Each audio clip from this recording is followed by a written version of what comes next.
disbursements of CRI funds. Vivian. Thanks a lot. Hi, Oliver.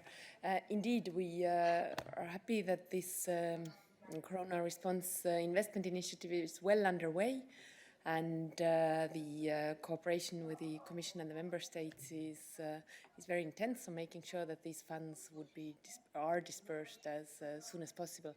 When it comes to the exact figures, I will have to get back to you. Okay. Yeah.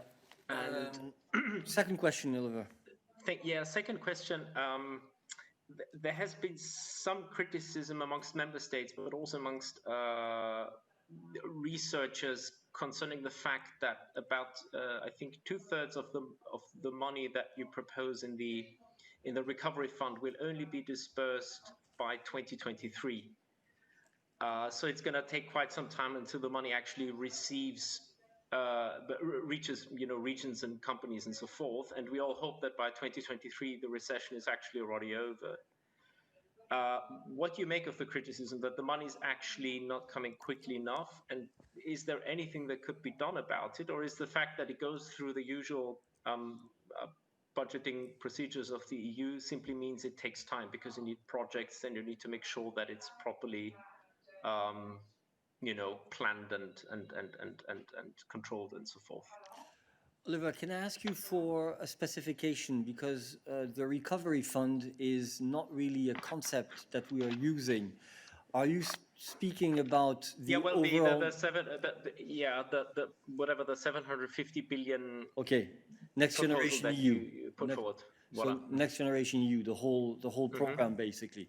Yes. The whole package. I'm not aware that we have actually defined a timeline, but let me see if Balázs can provide you with information more specifically on the timeline. Well, yes and no. To be very frank, I've not been confronted with this assessment, and the message that we've been passing in the past weeks is clearly that we would like the money to be available as soon as possible. So saying that the majority would be available from 2023 2024 is not something I can concur with. In fact, we are trying to make funds available already from January 2021 onwards, and you know that in the context of the bridging solution, we've also proposed a amendment to the 2020 budget, which will make available 11.5 billion euro already this year. Thank you, Balázs. I think that at this point in time, Oliver, we are, in the middle of, or rather at the beginning of the negotiations on Next Generation EU as a whole, and therefore we should be careful with the assessments that are made as to what will actually be the disbursement pattern on the ground. We have to raise the money as well. Member states have to present plans for certain of the programs that will be financed by Next Generation EU, for example, in the context of the recovery and resilience facility that we are providing. So there will certainly be different schedules, if I can put it this way, for the disbursement of the funds. You have a follow-up? Yeah, please. Sorry, maybe I didn't make myself understood well enough. I mean the actual disbursement, and I mean, for example, the paper published by Zsolt Darvas of Bruegel 2 weeks ago, where he shows, based on the Commission's proposal, that about 75% of the funds will only start being dispersed to the recipients by 2023. And I've seen calculations by at least one member state that come to the very same results. I've reported about it. Many of my colleagues have reported about it. So I'm not talking about making the money available in terms of here's the chunk of money and you can now start sort of, planning projects and so forth. I'm talking about when is the money on recipients' bank accounts. Thank you. Okay. Well, two things. First of all, we're not really in the business of commenting on academic papers that are drafted, as you know, because there are many such papers. It's very difficult for us to to react to everything which is out there. But secondly, let me remind you, and I think this is much more important, Next Generation EU is one part of the answer of the EU and of member states to the crisis.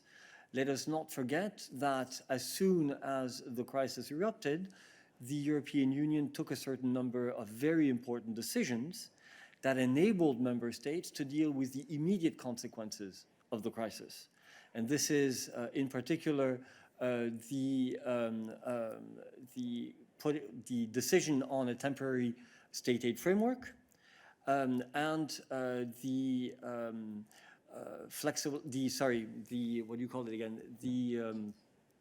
rules related to the Stability and Growth Pact, which we flexibilized and which allowed for member states to, the term escapes me now, but it will come back, that allowed member states to immediately use fiscal tools fiscal spending in order to support the economy. So there has been, on the one hand, an immediate response from the European Union, which has allowed to deal with the immediate consequences of the crisis.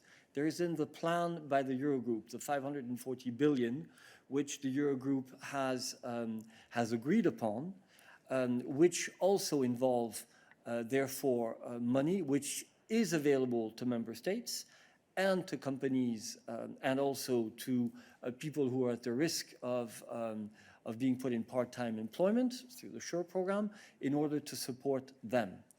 And then there is Next Generation EU, which will help us continue to deal with the consequences of the crisis and prepare for the relaunch and support the relaunching of the European economy. Now, I'm sure that you have reported on this as well, but just opening the paper this morning, I was looking at the projections for economic activity in a whole series of industrial sectors across the European Union. And you can see that for many sectors, it is expected that the impact of the crisis is going to last for a certain number of years, right? Not just in 2021 or 2020, 2021, but also beyond that, before they come back to the pre-crisis level of activity.